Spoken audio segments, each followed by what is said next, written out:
So welcome again. We now have 22 participants joined in. So I think I'm just gonna go ahead and hope that other participants will catch us up as we continue. My name is Emmanuel Omondi. I work at Rodale Institute as the research director for the farming systems trial.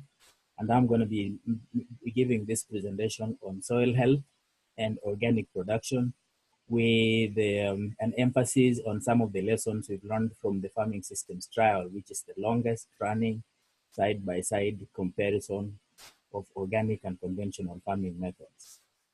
As I promised, I would like to share with you some of the instructions on how to be able to listen in to this webinar and be able to for us to be able to communicate better.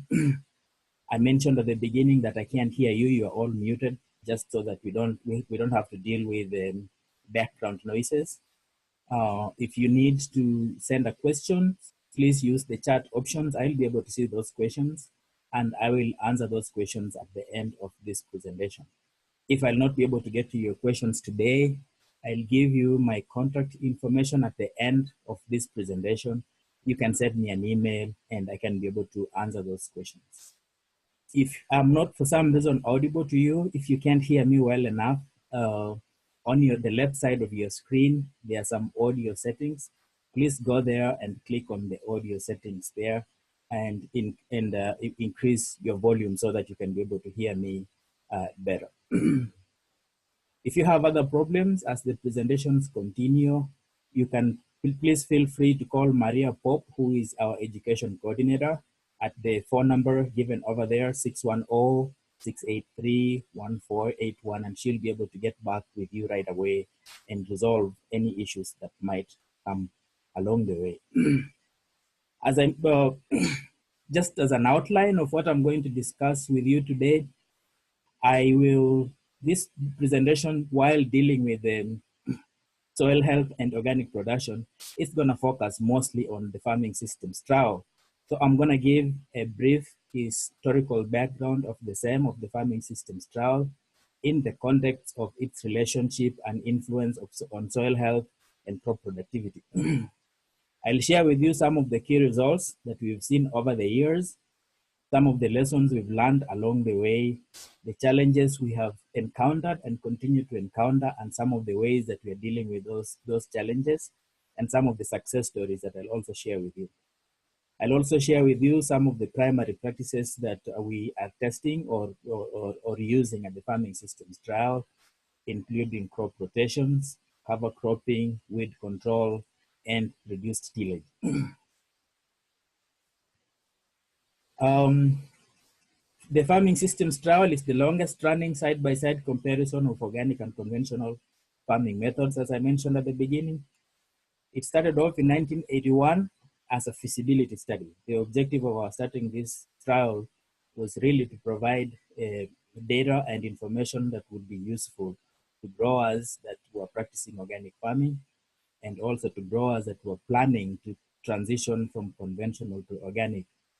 After practicing this farming systems trial for years, we're looking forward to being able to share with those growers data that it has been tested scientifically that they can use for their transition process, and also they can use to improve upon their farming methods.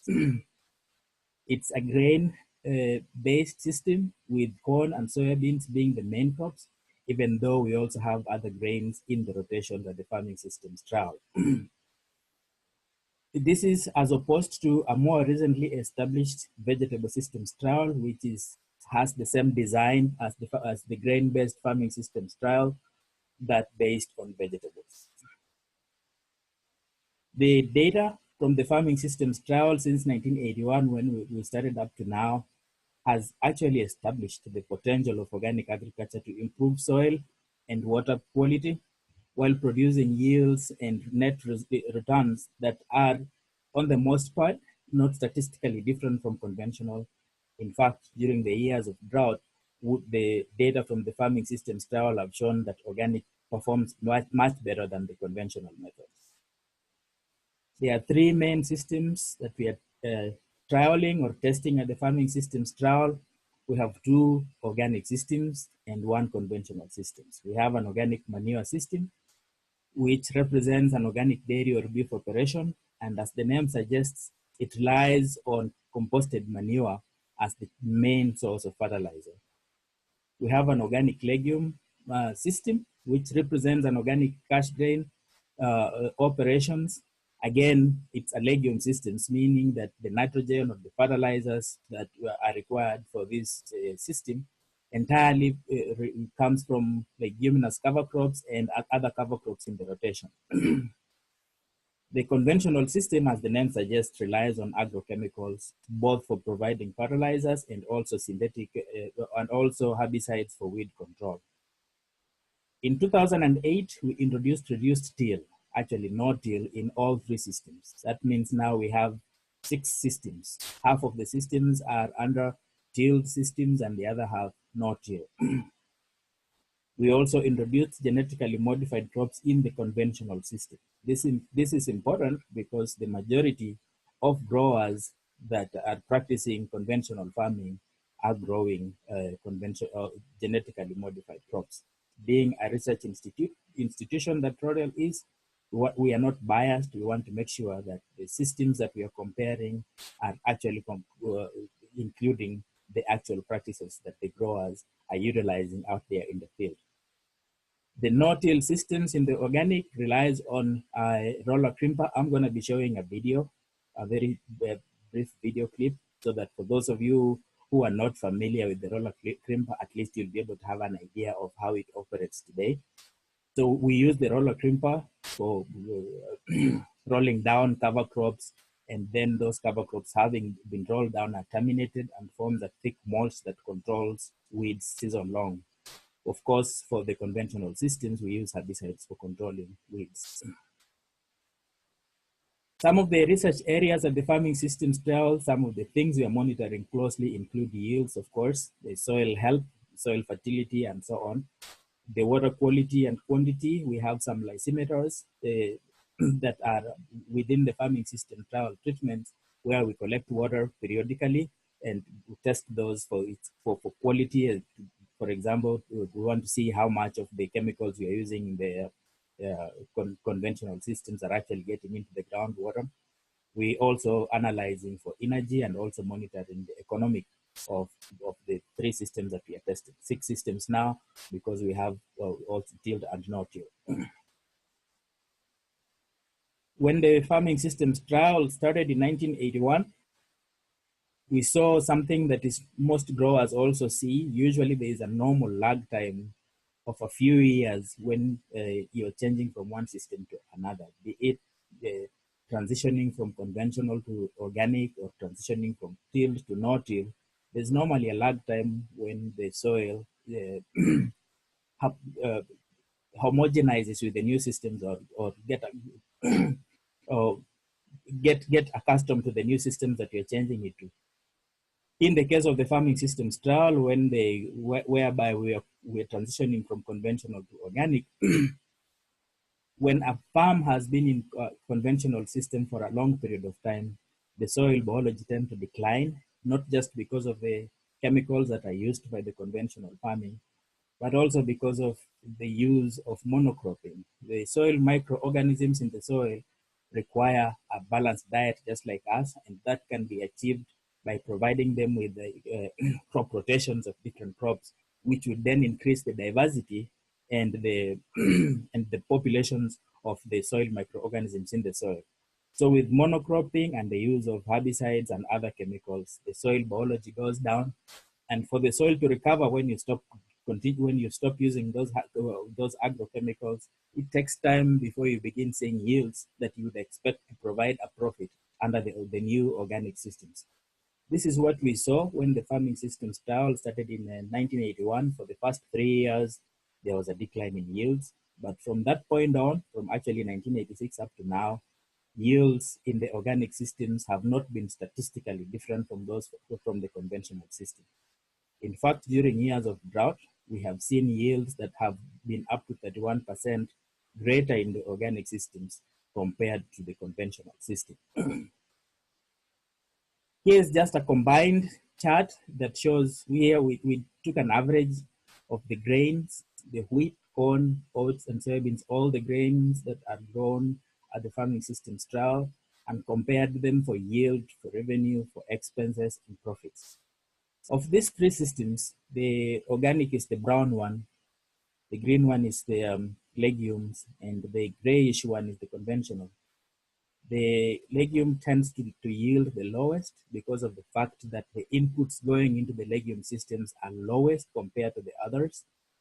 But because of the premium organic prices, you begin to see that even the legume systems that yield less than the conventional system provides growers or provides more revenue than the conventional systems.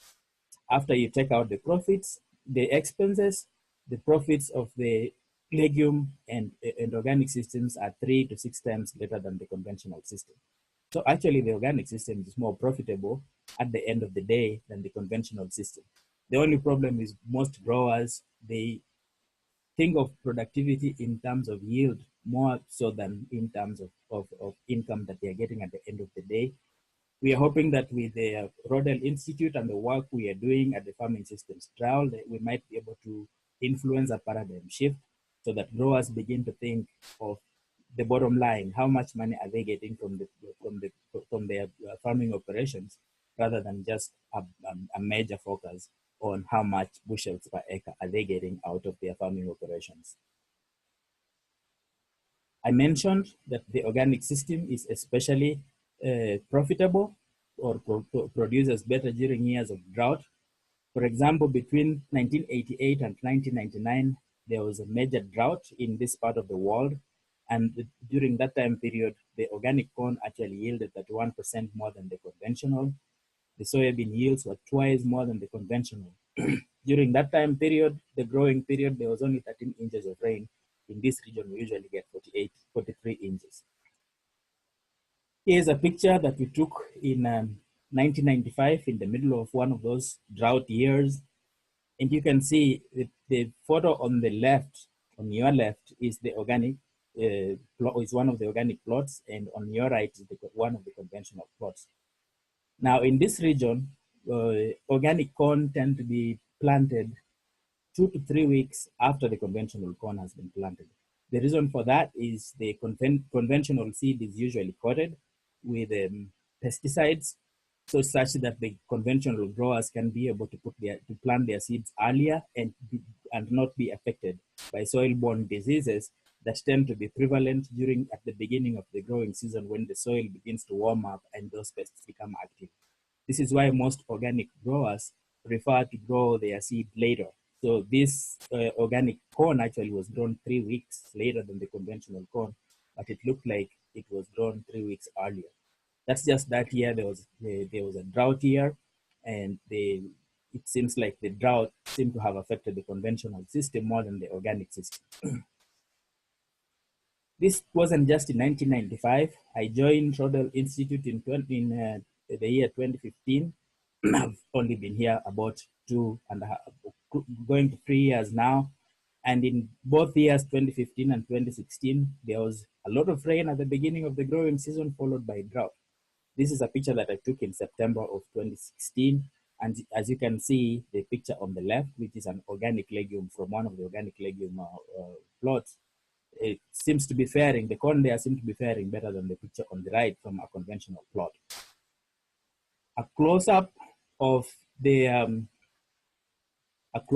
those conventional plots indicated to us that maybe there was something else going on other than water stress. It seems like there was a phosphorus deficiency or some nutrient deficiency also affecting the conventional corn. Because of too much rainfall at the beginning of the year, what we surmise is that some of the nitrogen and the fertilizers applied during the spring, with all the rains going on there, may have been lost through runoff, and that's why we were seeing both water deficiency issues and also a nutrient deficiency issues. In both years, 2015 and 2016, the corn yield in the organic systems was actually 18.6%. There was a 16.6% difference in corn yield between the organic and conventional system. Here is a chart from last year, actually. It shows that the yield of corn in the manure no-till systems. MNR and NT is manure, organic manure no-till. Leg is organic legume no-till, tilled or no-till, and then C and V is conventional tilled or no-till. So manure is MNR, leguminous system is LEG, and conventional is C and V, if you can be able to see those at the bottom of this chart. As you can see from this chart, the yield of corn in the manure no-till system was close to 188 bushels per acre. When I saw these yields, I went into a state of suspended excitement. I was excited, but not very, because I had not seen the county averages yet. So I wasn't sure whether to be excited then or not, because I wanted to be sure that the yields we were seeing was actually a reflection of what the county was also a reflection of the yields from the county. We have since been able to see the county average yields, and they averaged approximately 145 bushels per acre in 2016, which is what the yields that were reflected from the farming systems trial from the conventional till and no-till systems, between approximately 130 to 144 bushels per acre. That means the organic no-till during that year, when there was substantial drought during the growing season, the yields were quite good, almost double those of the conventional system. That's one more opportunity that we were able to establish from the farming systems trial, that the organics actually work.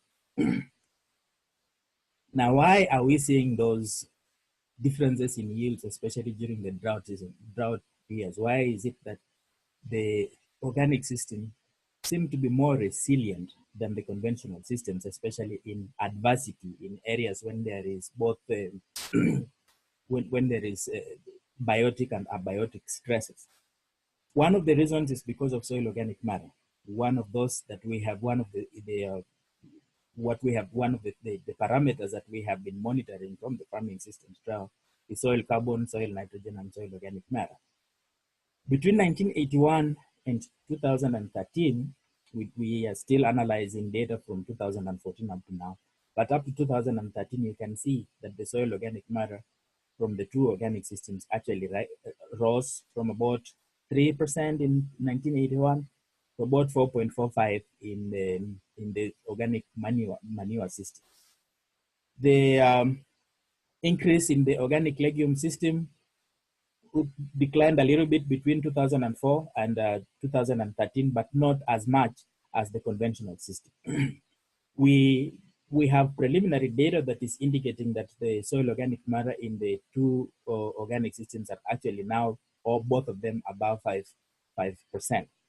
So this increase in soil organic matter is what we attribute to the good yields that we are seeing in the organic systems during the years of drought, because studies have shown that soil organic matter can be able to carry up to 20% its weight in water. That means during the years when there's drought, there's still adequate amounts of soil organic matter in the organic systems to sustain the crops through the adversity. One other thing that organic does is building the soil. From the data that we have, we've seen that soil organic matter has increased. But also that's not all that's happening to the soil. There's also what we call aggregates. The water stable aggregates in the organic systems are more stable than those in the conventional system. Why? Because the soil organic matter, as well as soil microorganisms, especially the avascular mycorrhizal microorganisms, produce what is called glomalin, which binds the soil particles together into aggregates that we are calling stable aggregates. Those aggregates increase the stability of the soil organic matter, increases both the porosity, the micropores and the macropores increase, and that increases the porosity of the soil overall. This is why when you take a clod of soil from the organic systems and drop it in water, it stays stable, because there are so many channels in that clod that ensures that the stability of that clod remains undisturbed by the presence of the water. Whereas the soil that came from the conventional systems crumbles almost instantly, because it doesn't have as much air spaces is not as porous as the soil that came from the organic systems. We've also been collecting deep core samples from the farming systems trial, and one other thing we've seen is that the organic systems are actually increasing the depth of the soil. As you can see, this deep core sample from the organic systems, the dark soil or the top soil, what we call the, the A horizon, is a lot deeper, close to 20 inches compared to only 10 inches of the same A horizon in the from the conventional plot. That means we're increasing the depth of the good part of the soil, the more productive part of the soil, by using organic methods. Here, these are pictures that were taken from the farming systems trial plots, the conventional plot and organic plot after a very heavy rainfall, very heavy precipitation. This also is further evidence that the aggregate stability of the organic systems is enabling better percolation of water or infiltration of water into the soil. As you can see, there's a lot of runoff going on in the conventional plot. Why? Because the soil is not stable, the soil is loose. So if there is a heavy precipitation has happened when this picture was taken, soil gets carried away. So it said that a 45% increase in porosity of the soil can increase infiltration of the water by up to 167% for the first 1 inch and up to 650 for the second 1 inch and so on. This is a study that was done by Cullen and others in 1998. The water holding capacity also improves tremendously when the soil organic matter improves. So with higher soil organic matter, you almost cannot go wrong from no matter what you do. Now I want to look at some of the practices that make this possible. It's very difficult to control weeds and other issues using organic methods without being creative in how you do that. One of the most effective ways that makes organic production to be effective is by using crop rotations. The longer the crop rotations, the more successful the organic systems in play. The crop rotations improves on the fertility of the soil and also helps with weed control. It has to be long, it has to be sustainable, it needs to be cost effective. You need to be able to grow crops that you can be able to sustain, whereby the seeds are more available, and then the resources for managing the crop rotations are also available. One of the things that our executive director, always mentions is that there are many things you can control on your farm. You cannot control in your farm, but crop rotation is not one of those. You should be able to plan your crop rotations, and you have to plan it way in advance for it to be successful. Now, planning your crop rotation in advance does not mean that it becomes inflexible. It needs to be flexible enough for you to be able to change it when there is need for that change. For example, where there's a crop failure or with the changing weather patterns, some things are unpredictable. One thing we know about the climate change that we are sure of is the fact that it is not predictable anymore. So with the unpredictability of the climate, you need to have a crop rotations that with a built-in flexibility that when there is need to change one crop to another or one system from another, then you are able to do it. But still, you have to plan it way in advance. This is a very busy slide, and I don't want you to focus on all the crops that are listed on these slides. It indicates 3 systems. The organic manure system is the one at the top. The organic legume systems is represented by the charts in the 3 charts in the middle, and then the conventional systems is at the bottom. At the farming systems trial, there are actually 24 plots that represents those 3 main systems that we are comparing. In each of those main systems, organic systems, with tilled or no till, we have split them into 3 what we call entry points, so that we are able to test 3 crops in every systems every year. This is important because, as you can see, this is a planned rotation from 2014 up to 2022. The crop rotations or the rotation sequence in the organic systems tend to be very long compared to the conventional system. In the conventional system, there are much fewer crops, on the most part just corn and soybeans. We have also introduced some cover crops because some conventional growers are now seeing the importance of including cover crops in their rotation. So we want to represent them by also including some cover crops in one of the entry points. So the objective of having 3 entry points in every system is so that we have the flexibility of having at least one crop that we can compare every season for statistical analysis. And so we are comparing the 3 systems more effectively. But the take-home point here is that this is more than 10 years planning. In fact, this is just a subset of how long we have taken to plan these rotations. It's very important that if you're going to be practicing organic production, you have to take time to plan your rotations 5 to 10 years in advance. Cover crops is also one of the, are also indispensable in organic systems, especially when we are relying on the same cover crops for weed control. So cover crops are not just important for weed control, but also for pest control. They break the pest cycle and also for improving on the health of the soil. Some of the benefits of the cover crops you are probably already aware of.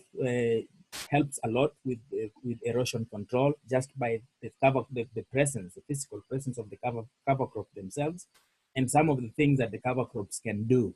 For example, building the soil organic matter, and as I mentioned at the beginning, that soil organic matter improves on the aggregate stability, which enables better infiltration of water on that soil, and ultimately, because of the better infiltration of the soil, we are also impacting, reducing on the soil erosion through runoff. The cover crops also provide nutrients to the soil and also to the microorganisms. Very important in organic production to have cover crops that you can also be able to use for weed control. Reduction of soil compaction is also a very useful function of cover crop. Increasing of soil aggregations, I've mentioned that. Improving on water holding capacity, improving on aeration, improving on the temperature, or actually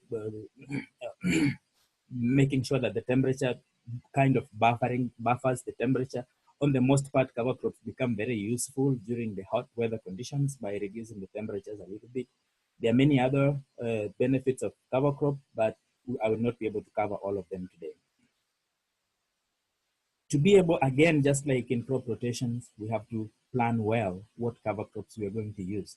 The cover crops should not be very expensive so that we are not able to get them, or the availability becomes an issue.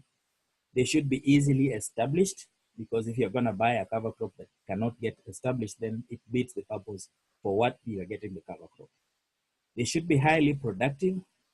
We use our cover crops for controlling weeds. We grow our cover crops in the fall. We use the roller crimper to terminate them in the spring, and then plant cash crops into the mulch that obtains after the termination of the cover crop. So the higher the biomass productivity of the cover crop, the better the ability of that cover crop to control weeds, because then you'll end up with a thick mulch. But also it will improve the soil organic matter better if it produces more. So you need to look into that. Some cover crops have got allelopathic properties. That means they produce root exudates that actually suppress suppress other crops that are growing next to those cover crops. On the most part, weeds. When you select your cover crops, you want to be sure that it isn't going to be allelopathic against the cash crops, because then that defeats the purpose of having that cover crop in the first place.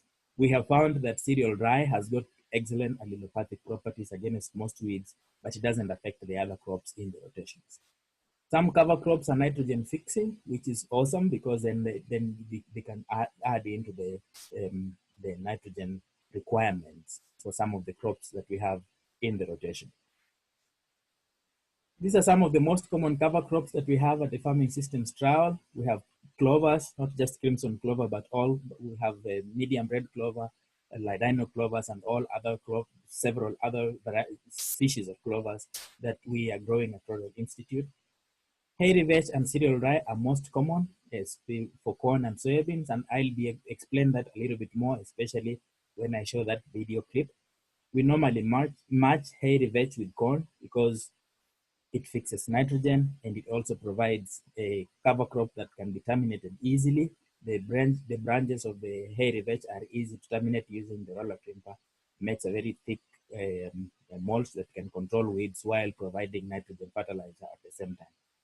Cereal rye, on the other hand, usually works very well with soybeans. It doesn't fix nitrogen, but it is it can be able to scavenge on the nitrogen that may have been left over in the soil from previous crops, but also forms a very thick mulch that control weeds effectively in soybeans. Since soybean fixes nitrogen, it doesn't really need a nitrogen fixing cover crop for weed control. Recently, we have started experimenting with hemp. I don't know how many of you are familiar with this crop. It's very, very similar to marijuana. This is industrial hemp. We are among 16 scientific institutions that have recently been given the license to be able to experiment with hemp. Hemp has not been in production for 80 years. Only last year was the state of Pennsylvania provided the licenses and permitted the beginning of testing the production of hemp. The reason why we haven't been growing hemp for 80 years is because of its very close similarity with marijuana.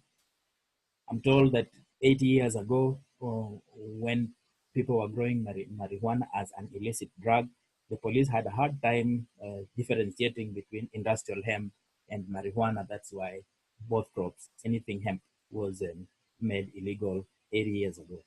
But lately, we are testing hemp. So what we are trying to do here at Rodale is testing the possibility of hemp as a cover crop for weed control. So we are beginning last year, we are growing hemp side by side with some of the cover crops that are common in the organic rotations to see if hemp can be able to substitute them as a cover crop. As I mentioned, when I started talking about cover crops, you want cover crops that are cost effective, that are not very expensive, that are not prohibitively expensive. The seed for hemp is expensive, but it's also a very high value crop. So if you can have a dual purpose cover crop like hemp, that it's controlling weeds effectively, but you can also be able to make money out of it so that it's a cash crop and a cover crop for weed control at the same time, that's a double win for the grower that would be using hemp as a cover crop. From the preliminary studies that we have seen, some of those are illustrated in this chart. The green is the treatment, which you could call the control, where we only grew annual ryegrass as our crop, as a cover crop. The annual ryegrass doesn't make a very good cover, therefore we don't expect it to control weeds as well. Sorghum Sudan grass is what we use the most or very commonly in the organic system for controlling weeds, and it's also a good livestock feed. We are testing it against Xanthica, which is one of the 3 hemp varieties that we are trying out at the Rodale Institute now that has got high fiber content.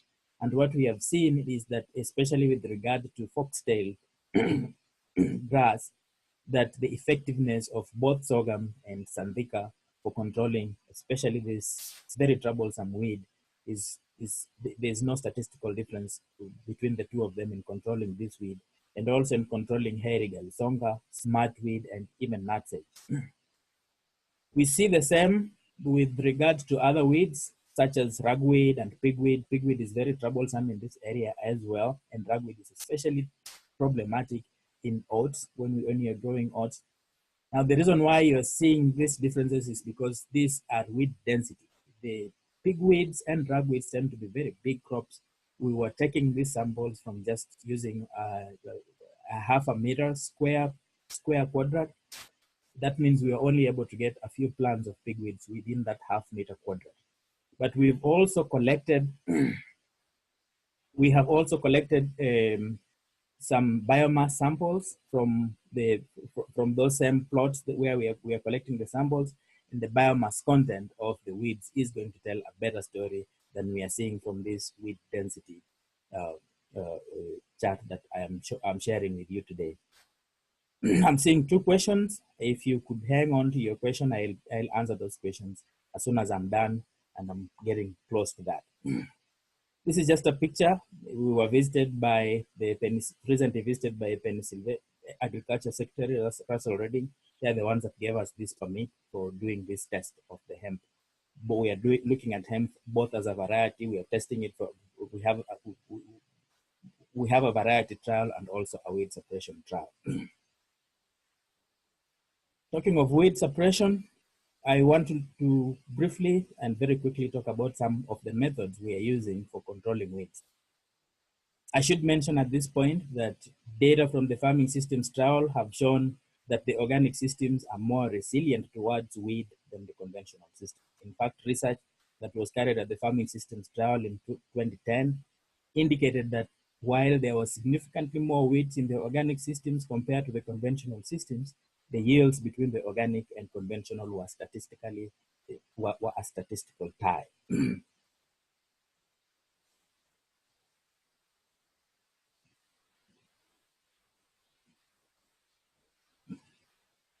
If someone is asking if that to copy the slideshow, yes, I will be able to provide you with a copy of that.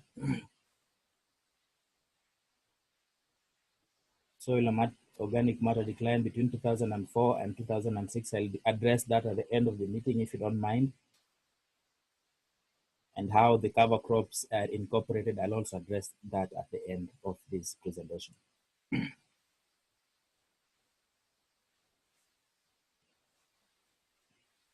Some of the tools of trade in controlling weeds that we are more familiar with, I've mentioned crop rotations. Tillage is one method that we use a lot of in controlling weeds in the organic systems. In fact, there are very few options for controlling weeds in the organic systems. Tillage is just about one of those.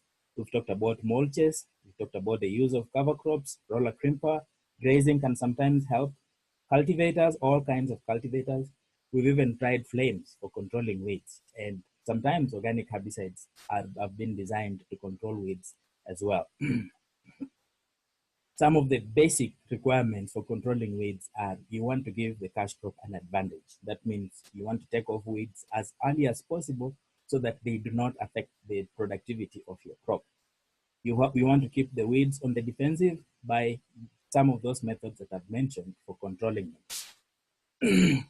Sometimes weeds can be, but does not necessarily have to be your enemy. You have to decide whether or not you really need to take the weeds out. Sometimes they provide soil organic matter. Sometimes they will not end up being affecting your cash crop economically.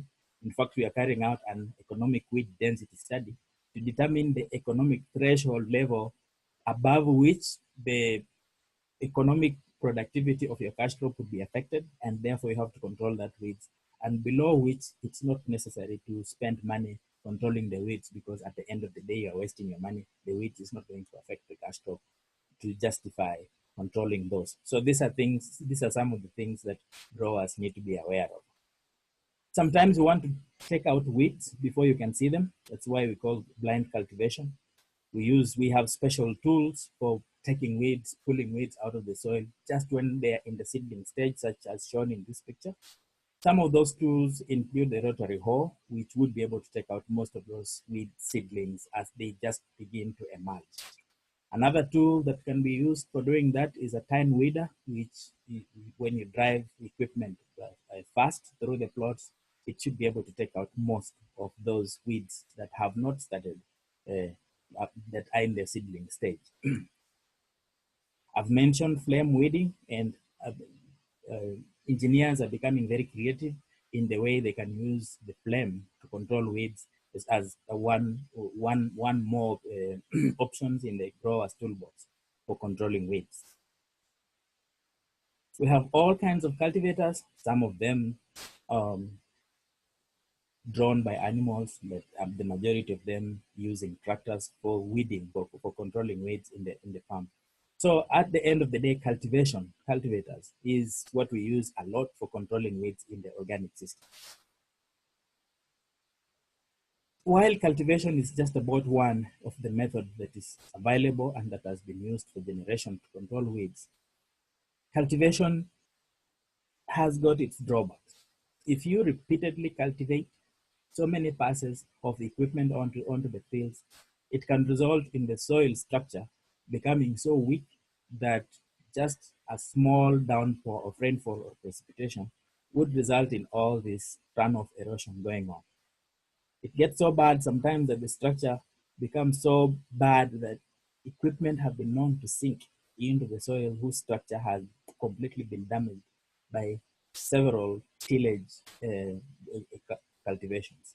I have no idea how this guy got out of this mess, but these are some of the things to expect with so much cultivation going on the fields. So what do?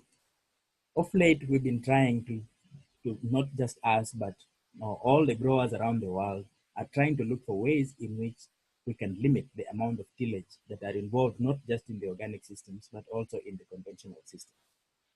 Unfortunately, it's not possible to completely eliminate tillage in the organic systems because the options involved for doing that are, are very limited.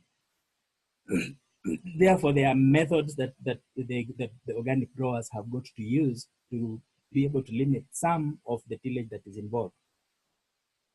The most common one that we are practicing now is, as I mentioned, using the roller crimper that was actually designed by Mr. Jeff Moyer, the executive director of Rodale Institute. But there's still a certain amount of moldboard plowing that is required to establish the cover crops. I said most of the primary cover crops that we use at the farming system trial are established in the fall and then terminated in the spring, and then into the molds we grow the cash crop.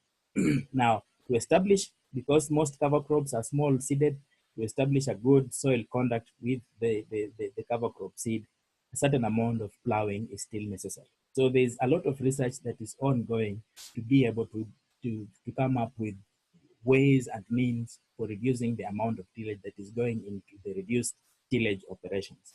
But before I go into some of the methods we are trying to do that, just explain some of the ways in which we are controlling weeds in the farming systems trial. I did mention that hairy vetch is a cover crop that is very well matched with the corn because of its nitrogen fixing ability, in addition to the fact that if you roll it using this roller crimper that you can see here in front of the tractor, the roller crimper is mounted in front of the tractor, the planter behind it. So you roll the cover crop and plant the cash crop all in one operation. This is actually a two-step process. You roll and plant at the same time, and then you just relax and wait to harvest. In the normal sense of things, you would normally, that involves tillage, you'd normally have to plow, you then have to disc, you then have to pack, plant, then there would be several cultivation, weed control operations, and you end up with 143 bushels per acre. This is actually from the farming systems trial. Just by rolling and planting, we are on average able to get 160 bushels per acre. On average at the conventional system, or even where all these operations are involved, we are on average getting 143 bushels per acre. Last year we got 188 bushels per acre from the no-till organic plots. So if you're going to involve yourself in all these operations and end up with lower yields, then it really defeats the purpose of using all those operations. You may be better off just doing it twice. This is what you would expect to see after rolling the cover crop, 3 days after rolling the cover crop. 2 weeks after planting the corn, this is what you expect to see. You're not seeing any weeds coming up. You're only seeing corn crops, the plants begin to emerge from the cover crop. No weeds. If you want to see a very thick mat of terminated cover crop, the thicker it is, the better, because it controls weeds more effectively, but also increases or the soil organic matter in the soil. It also provides substrates for soil microorganisms to operate in. So there's many different benefits that you're getting from this cover crop other than just the weed control aspect of it. 5 weeks later, this is what you hope to see in the corn crop. So here is why you used the hairy vetch. With regard to soybeans, we found that cereal rye is the best cover crop to use. Both cover crops are planted again in the fall of the previous year, terminated in the spring to grow the cash crop all in one single operation. Again, I will show the video clip to illustrate how that works. The earlier you plant your cover crop, the better. The later you terminate it, also the better. You want to terminate the cover crop just when it is growing into flowers, going into flower, or the undecisive stage when you begin to see the cover crop producing pollen. If you do it too early, the cover crop would tend to curl up and become a weed. If you do it too late, it will have gone into seed. The seed will germinate and become a weed again. So you want to time it so that you're just terminating at the time when you're beginning to see pollen or the anthesis stage. That's both for the cereal rye and also for the hairy vetch. As you do your operations, you want to stop periodically to check to make sure that the seed is actually getting into the soil. Because if the seed doesn't have that soil contact, it's not going to germinate.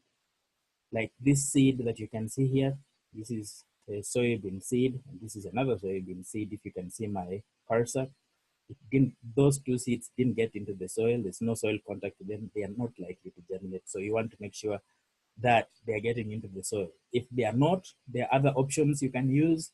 What we have seen work best for us is this shark tooth residue manager, which we have incorporated into our planter right here.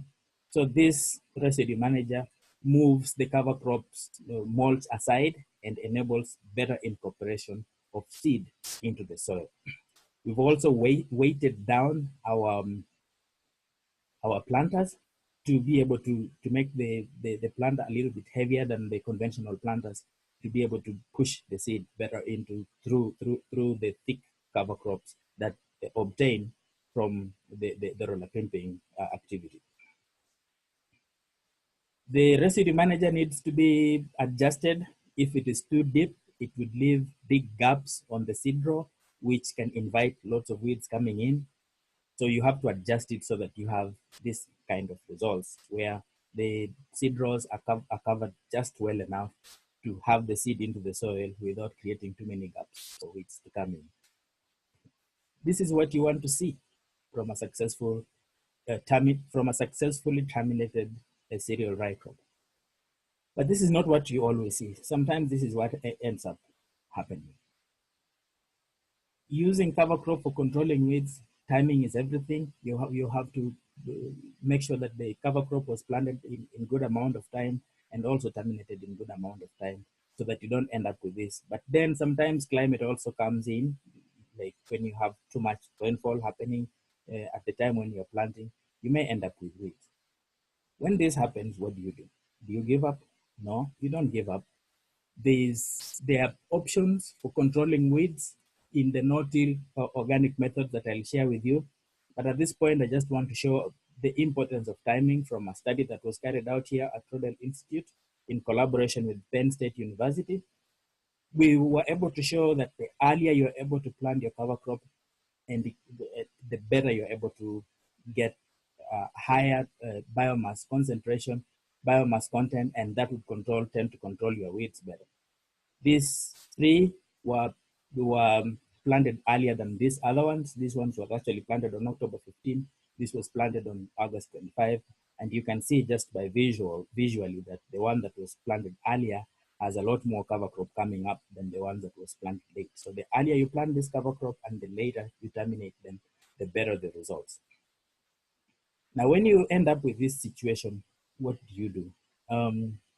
We normally use a high residue cultivator, which is especially designed to control weeds in the no-till plots without disturbing both the cover crop and without resulting in too much going very deep into the soil. It's specially designed so that it has this residue or slicer or coulter in between two press wheels. The press wheels press down the cover crop and to enable better slicing of the cover crop. And once the cover crop or the cover crop mulch has been sliced through, then this sweeps right just below the surface, about 1 inch below the surface, and chops down the weeds to about 1 inch without disturbing the residue mulch. Thereby, the residue can continue controlling the weeds, even though the weeds have been terminated using this high residue cultivator. I will show you a video, a clip that also has this operation going on. So we can both use it for beans and we can also use it for corn if there is need. We don't always have to use the high residue cultivator, but when we do need to use it, then it is a very useful tool to have. Here is what you hope to see, even though we have taken all the weeds in between the rows of these beans. Some of the weeds that were already resident within the row, there's not very much we can do about those but at least we have taken care of the weeds in between the rows, and we would be able to expect some yields out of those plots. The fact that we are still having weeds appearing within the rows of the plots that have been controlled using the high residue cultivator means that we still have to continue carrying out research to ensure that we are controlling the weeds better. So carrying out research is something that is ongoing and will be ongoing until we come up with more precise methods of controlling weeds in the organic no-till methods. We want to make sure that there is some residue managing engineering methods that can be able to cover to accumulate more cover crops within, or more cover crop residues on the row of the cash crop. We want to make sure that we get our timing right. We are also experimenting with different row spacing options to see whether by narrowing the rows of the cash crops we can end up with better results. I've mentioned about economic weed density determination, so that we are only controlling weeds if it is going to affect the yields economically or significantly. We are also carrying some weed tolerance trials, which I will not be able to go into today because of time limitations. Some of the methods we are using to control weeds or other to minimize the amount of tillage in no-till systems include this, what we call relay cropping. Here is wheat at the boot stage, and then we go in with a no-till grain drill and plant soybeans within the wheat. So this would ensure that the beans are coming up at the time the wheat is ready to be harvested. You can see the beans just beginning to emerge just below the wheat crop that are ready to harvest. So when you come in with a combine harvester, you should be able to adjust the head of the combine harvester to harvest the weeds, wheat just above the soybeans, so the soybean is still growing there. That way you are minimizing the amount of tillage that is going into no-till rotations. At this point, I would like to show you a video, and then I'll come back to this and show you my contact information, and then respond to some of your questions. Rodale Institute utilizes the innovative roller crimper redesigned by Mr. Jeff Moyer, Rodale Institute Executive Director, as the primary weed control tool in an organic rotational no-till corn and soybean production. This method involves simultaneously rolling a dense cover and planting a cash crop into the mulch layer using a modified no-till planter. The chevron shape of the crimper blades ensures that the stems of the cover crop are broken in so many places that they cannot recover and will create an evenly distributed mulch layer. In normal years, the thick mulch suppresses weeds season long. However, unexpected weather conditions such as high precipitation at the time of rolling crimping, late planting of the cover crop in the fall, or rolling the cover crop before the effective termination growth stage, which is normally at flowering or anthesis, can result in substantial weed infestation. An innovative tractor-mounted implement called a high-residue cultivator is utilized as a rescue response to manage weeds in a rotational no-till system. The high-residue cultivator has residue slicers that cut through the cover crop residue mulch to create a path for the sweeps to ride under the mulch just below the soil surface to cut weed tops from their roots or uproot them. Two press wheels on either side of the residue slicers press down firmly on mulch residues, thereby facilitating clean slicing of the residues, ensuring that sweeps riding under the mulch leaves the mulch intact and relatively undisturbed. This is important in ensuring that weed suppression from the mulch is not impaired. Rodale Institute utilizes the innovative.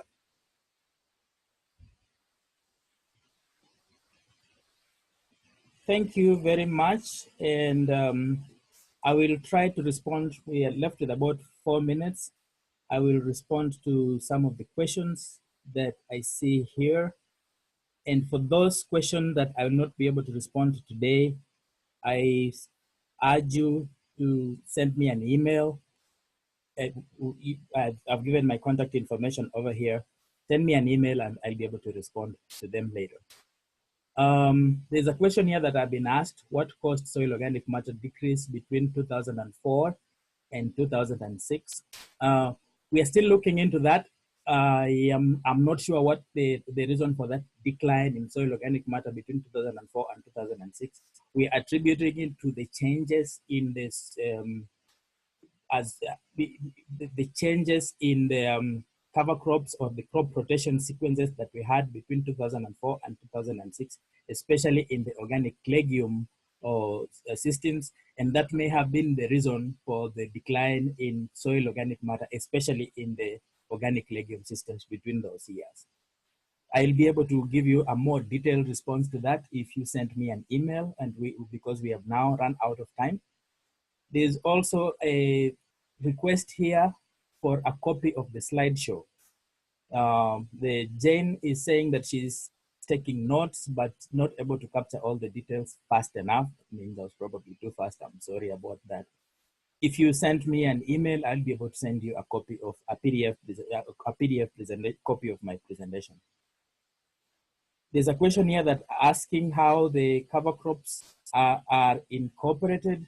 Cover crops are incorporated between the seasons. For example, if there are cover crops that are going to be used as a weed control method, then as I mentioned, they get grown during the fall after the cash crop. Say you had wheat that was a crop before, then right after wheat harvest, we would put in a cover crop in there that is winter hardy. Both hairy veg and cereal rye are winter hardy. They will survive through the winter period and begin as dormant, and they'll go dormant during the winter period. Then in the spring, they'll begin to grow again. By the time spring time arrives, or time for planting cash crops, they are ready to be terminated by the roller crimper. So cover crops come in between cash crops, sometimes at the beginning of the cash crops or sometimes at the end of the cash crops. That's when you incorporate the cover crop into the soil. If you have more questions about that, again, I'd be happy to respond in more details if you send me an email. The make and model, Clarkson form is asking for the make and model of the high residue cultivator. I don't have that off the top of my head. I will be able to provide that information to you if you send me an email again. David is congratulating me for the presentation. Thank you very much, David. And Matt is also requesting for a copy of the slideshow. Sure, I'll be happy to send those to you. Again, thank you very much for signing up for this presentation, and hope to be able to talk to you guys offline. Thanks and bye.